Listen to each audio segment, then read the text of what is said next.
మన నుంచే మార్పు ప్రారంభం కావాలి. కలెక్టరేట్ ప్లాస్టిక్ వాడకం తగ్గిస్తూ వాటి డిస్పోజల్ ప్రకటబందీగా చేయాలి. అధికారులకు జిల్లా కలెక్టర్ కోయ శ్రీహర్ష ఆదేశాలు.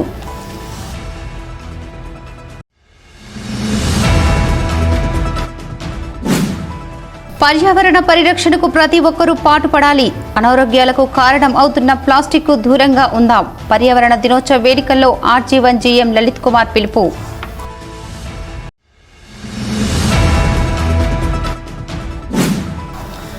గోదావరికని పట్టణంలో ఘనంగా మాజీ police housing board chairman Koleti Damodar జన్మదిన వేడుకలు.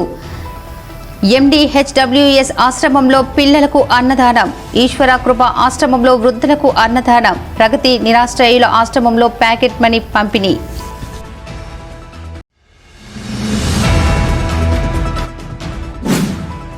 రామగుండం కార్పొరేషన్లో పెరిగిన డివిజన్లు, మారిన డివిజన్ల ముఖ చిత్రాలతో ఆశావాహులకు ఎదురైన కష్టాలు.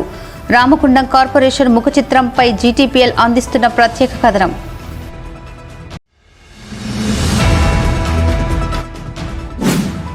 అక్షర సూర్యుడు కాలాన్ని గలాన్ని పేదల పక్షాన వినిపించిన మునీర్ సంస్మరణ సభ శుక్రవారం ఉదయం 10 గంటలకు గోదావరికని ప్రెస్ క్లబ్ ఆడిటోరియంలో తలపెట్టాం.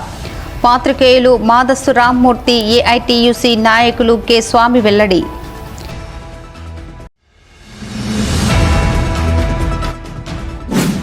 గాలిలోకి ఎగిరిన కారు, కరెంటు స్తంభాన్ని ఢీకొట్టి స్కూల్ గోడపైకి ఎక్కిన కారు.